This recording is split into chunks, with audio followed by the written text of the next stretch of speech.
#1 movie, it's Batman Forever. The third Batman flick earned an estimated $53 million over the weekend, the biggest opening in movie history. It also set individual day box office records for Friday, Saturday, and Sunday. The latest Bat epic features a new Batman, new villains, and a new director. As Bill Tush reports, the new crew jumped at the chance to become part of Batmania.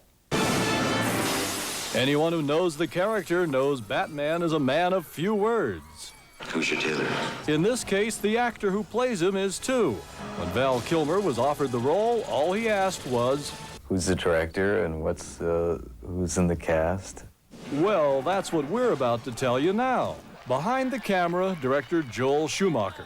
Last July, on CNN Headline News, the top three, I'll never forget it because it was one of those long weekends. The three top news stories were OJ, of course, Yasser Arafat returning to the homeland after 20 years, and the third story was Val Kilmer was going to play Batman.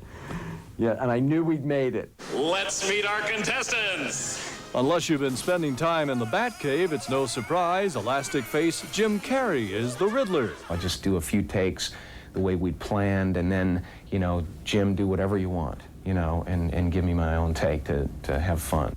Was that over the top? Fun was a key word in making Batman, even for tough guy Tommy Lee Jones, who takes on double duty as Harvey Two-Face. Blind, stupid, simple, doodah, clueless. Of course, it was fun to wear the wild costumes and prance and gavotte about and cackle insanely and in the midst of all these special effects. Of course, it's fun. Is everybody paying attention?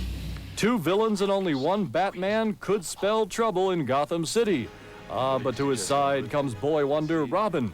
Really, it's Chris O'Donnell. Do you think about that now? I mean, people are going to look at Chris O'Donnell as Robin from Batman. It's going to be a little strange if, when they start recognizing me, these little kids, but... As Robin. As Robin, yeah. Yeah. I think I'm, do something, where's Batman? Get out of here, kid. And what would a Batman adventure be without... Blonde babes. This time, the Caped Crusader goes batty for Dr. Chase Meridian, played by Nicole Kidman. Well, I wish I could say that my interest in you was purely professional. Are you trying to get under my cape, Doctor? She is me. We are. No, I play a criminal psychologist. So it's a dichotomy. You have the criminal psychologist who dresses like Jessica Rabbit. Now, this cast of characters could keep Batman busy forever. Bill Tush, CNN Entertainment News, New York. Thanks, Lauren. I mean, we knew this was coming, and but just how big? I think the secret was not only making a movie that is much more accessible to a broad audience than the last Batman sequel was, but in getting it with great marketing and distribution into theaters. They were in something like 1,625,000 theater seats, and that's what it's all about, selling seats.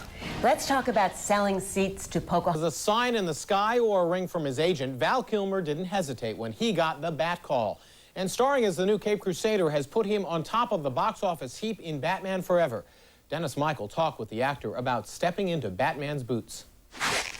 Michael Keaton has moved on. Val Kilmer has moved into the rubber body armor of Batman, the ruthless enemy of Gotham City's underworld. It's real easy to want to fight crime once you get dressed.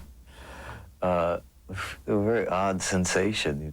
But Kilmer had no hesitation to take on the mantle of the Bat. Very little thinking involved. Really? I was writing a story that I've been working on for some years, an African story, true story. So I was doing research for that, and it really came out of the blue. So I didn't read the script. I asked a few obligatory questions, and that was it. It was an almost casual decision that led to a colorful 6 months of the actor's life. It's over 6 months, and we were at Warner Brothers. We weren't enough sound stages there, so we were at Universal as well, and then down to Long Beach and filmed in New York. So virtually every week there was something as unique or more so than the previous week. So it was very much a feeling almost like a gypsy caravan. There was always something new. A trauma powerful enough to create an alternate personality leaves the victim. In a world where normal rules of right and wrong no longer apply. Exactly. Like you. The toys, the costumes, and the wild sets are fun, but Kilmer also found it an adventure to live in the scarred psyche of Bruce Wayne. I think he knows that he's not exactly normal. He's conned a large metropolis into accepting somewhat the way that he's handled this traumatic experience when he was a kid. He's dressing up like a bat and fighting crime all on his own without asking permission. He's not stopping for the red lights in that Batmobile, you know what I mean? By the way, I've seen your mind, freak. I don't know any trillionaires that aren't a little odd. Val Kilmer says he's not at all adverse to revving up the Batmobile for another film, but he has plenty to keep him busy before donning the rubber armor again. Kilmer is finishing Heat with Al Pacino and will co-star in a remake of The Island of Dr. Moreau with Marlon Brando. Dennis Michael, CNN Entertainment News, Hollywood.